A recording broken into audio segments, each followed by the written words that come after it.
Hey,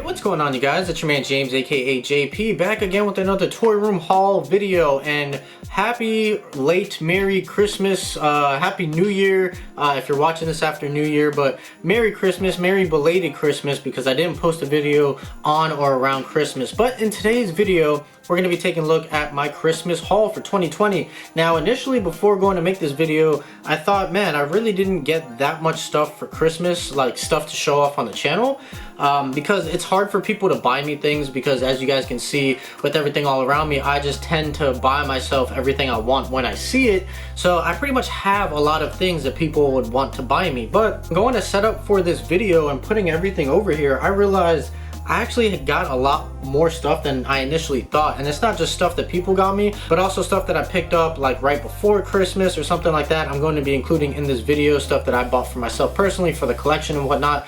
So let's just go ahead and get into it, because I don't know how long this video is going to be, but hopefully not too long.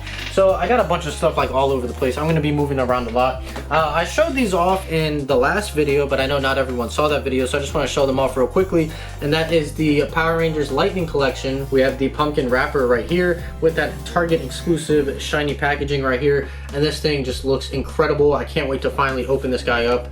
But yeah, so I picked him up, and of course to go with him I went ahead and got King Sphinx. Now these guys are awesome. They look massive. The packaging is just amazing. I kind of fell out of the Lightning Collection collecting. Like, I stopped picking up figures just because it's a lot of figures that I already own from the Legacy Collection that came out a few years ago. But these guys were just so awesome, and we really don't get too many villain figures, so I definitely had to go ahead and pick these up. So we'll put those to the side. And what else did I show off in my last video? I think that was it, other than this, and this I have to show off because it goes with some of the stuff that I picked up that I haven't shown. So if you guys saw the last video, I picked up this Toy Story box set. It just comes with some Toy Story basic figures. You can see right there, you got Woody, Lenny, Slinky, and Buzz, and then you have cardboard cutouts of Ham and Rex back there. But I really like it because it comes in Andy's toy chest in the packaging, so I'm gonna leave this packaged up, but this is just so cool. So I picked that up, and that, other than a few Funko Pops, I really don't have any Toy Story figures in my collection. So you know, that's why I went ahead and got this. Even though they're basic figures, this packaging was just so cool that I had to pick it up. But once I picked that up, that actually kind of started an itch for me, and then I wanted to start getting more Toy Story figures in my collection to put alongside that box set on the shelf.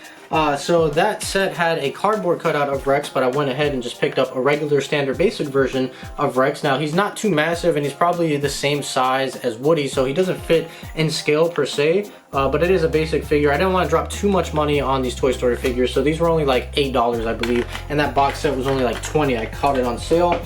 Then on top of that, I also got, I think I showed this off in the last video, this Mr. Potato Head, just another basic figure I got for $5 at Walmart. But yeah, looks pretty cool. Not the best looking Mr. Potato Head. I think something about the mouth is throwing me off. I think because the mouth is just like a sticker and not like an actual piece.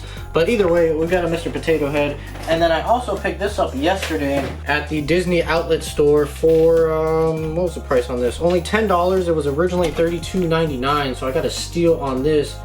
You can see the price right there, and that is this Toy Story figure from Disney World, from Toy Story Land at Hollywood Studios. It's your traditional Woody, like it's the soft, like doll type of Woody. It doesn't stand up or anything. It's more like a doll than an action figure, but you have to have one of these in your collection, and for 10 bucks, it's a no-brainer. I went ahead and picked that up. And then lastly, for Toy Story, I got RC. Now I have RC in Funko Pop form, but this version is much bigger and just a little bit more realistic looking, and I thought it was pretty cool. And I can actually put figures. It has a clip here where you can clip like Woody or Buzz, just like you see right there from the screenshot of the movie. So maybe I'll do that if I open this packaging. If not, I'll get maybe another standard basic figure to put on here. But yeah, RC, pretty cool. Nothing too special about him, but I definitely needed to have that in the collection. And then moving on, this was a big pickup.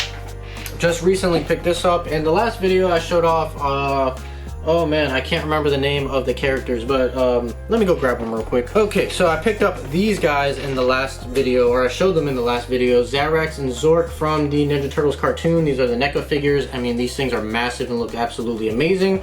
So I picked that up, and then a few days ago, I actually was able to find the brand new Splinter and Baxter Stockman 2-pack from NECA, so there we go. And I also have the new Krang Android body. I don't have it with me. A friend of mine picked it up for me, so I have to pick it up from him. But either way, still looks incredible with this Splinter and Baxter 2-pack. I'm in love with these NECA figures, man. It's just so cool, and I can't wait to finally open these up once I get this room fully remodeled and just have them on display on the shelf. So that is very exciting. Put that to the side.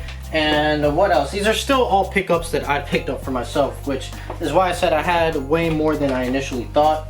Moving into some other littler things, I got this Sonic the Hedgehog. It's like the classic version of Sonic right here. Just a little action figure, nothing too crazy, but I just liked it because it's that retro style of Sonic. So I thought that was pretty cool, so I picked that up. Also picked up the Party Wagon, or the Party Van from Ninja Turtles in Hot Wheel form. So I have one version of this already that's like the premium Hot Wheel, like the $5 ones, but this was just 99 cents, and it's a cool little basic version of that van, so that's pretty cool. And then I also picked up these Hot Wheel ID cars. Now I'm not even entirely sure what they are. I think you use them to like play a mobile app or something. Like I can use this in the mobile app and whatnot. But I picked up the Jurassic Park Jeep, and if I open it up, you can see like the top of it. And from what I can tell, they look a little bit more premium than your standard basic Hot Wheels. I don't plan to use them in the actual like app or whatever that you can use them for. I just got them for the collection. I got the Jurassic Park Jeep because that's awesome. And I got the Fiat 500e, which is the electric version of the Fiat 500, because you guys know I love me my Fiats. And it's funny because the decals on here are like pizza decals because the car is Italian, so I thought that was a nice little touch. But you can see the car right inside of there. And normally I wouldn't pick these up because these are $5, but they were on sale for I think $3 or $2.50. So it was like getting 2 for 1, so definitely went ahead and did that.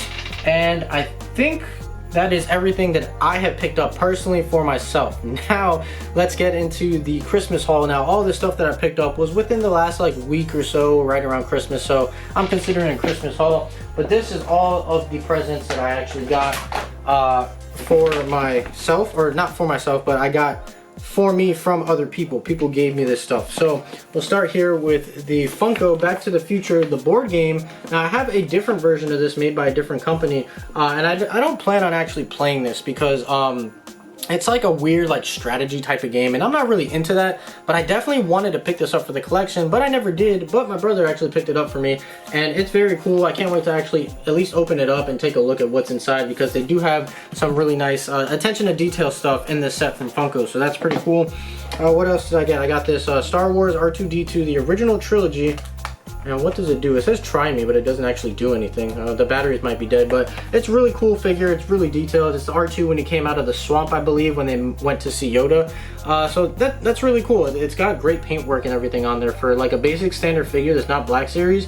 I think it actually looks really, really good. You can see some of the other figures from that line. And again, it has a try me feature, but I'm pressing it and nothing's happening. I believe it's probably LED lights right here on the red section right there, because that looks like there'd be a part that lights up right there. Anyways, I think my dad got that for me, so that is really cool. Put that to the side. I got this Mass Effect Metal Earth kit. Now I'm not really big into Metal Earth kits, or Mass Effect for that matter, but this is still pretty cool to have, so maybe I'll put it together or whatnot. But you have that right there. Put that to the side. I got a card game, I believe, Poetry for Neanderthals. Now, I've never actually even played this. I see it all the time when I'm at work at Target, but I've never actually looked into what it is, but it looks interesting. I might try it out one of these days and see if it's any good, but here's a shot of the front and the back. So there's that. And then I got these random puzzles. So I got this like puzzle of dogs right here. So there's that. I got a Bob Ross puzzle. And these are small little 300-piece puzzles. Probably could finish them in under 30 minutes. And then another dog puzzle right there. So there's that. And that's it for this bag. And what else do we have? Got a couple more things over here. So hold on one second. All right, so next up is Uno Showdown. And it's kind of a mess in here because I threw an actual Uno deck in here. But it's Uno Showdown right here. It's just a little twist on the original way that you play Uno. It's okay. It's nothing too crazy. Then I got this crazy blade right here. I have a miniature version of these already. But this is like a full-size one, so it looks like a Batarang or like the Batman logo. Get my face out of the frame right there so you can see that, but it actually has a blade on the inside if I can pop this up. All right, there we go. So it's got 2 blades on either end, which is pretty crazy because now it looks like some crazy like knife or dagger or whatever, but they're decently sharp. Like you probably would cut yourself with this, but yeah, there you go. So we got this Batman dual-ended blade, which is pretty awesome. Put that to the side. I got to remember to close this. And the last 2 things we got is the most infamous game of 2020, and that's Cyberpunk 2027 or 2077. Cyberpunk, we all know Cyberpunk. Yeah, I got it for PS4. Hopefully I don't have too many glitches with this because I will be playing it on the PS5. It still looks like an interesting game. It wasn't something I wanted to spend my money on, so I'm glad that somebody got it for me. But yeah, I am still interested to check it out. And if nothing else, I really loved it for the packaging because you get all this bonus stuff right in here that you can see right there. And you get, it's just a nice thick, like premium feeling packaging with a bunch of extras. So if nothing else, I really wanted it for that. And then the last thing that we have here, yes, just had to make sure, the very last thing we have is the Game & Watch, the Nintendo Game & Watch. Now this came out last month and I was going to pick it up, but because I had just bought the PS5 and a brand new TV and a few other things, I had spent a little too much money. So I wanted this, but I decided to hold off on it because I just didn't need it and I knew I wasn't gonna play it. It was just more of something to have on display in the collection. Well, I got it for Christmas, so here it is, the Game & Watch. Now I already have it out of the packaging, so it doubles as a, you know, an actual Game & Watch that you can play Mario on, but it also comes with like a built-in clock and everything like that. So I'll just turn it on really quickly.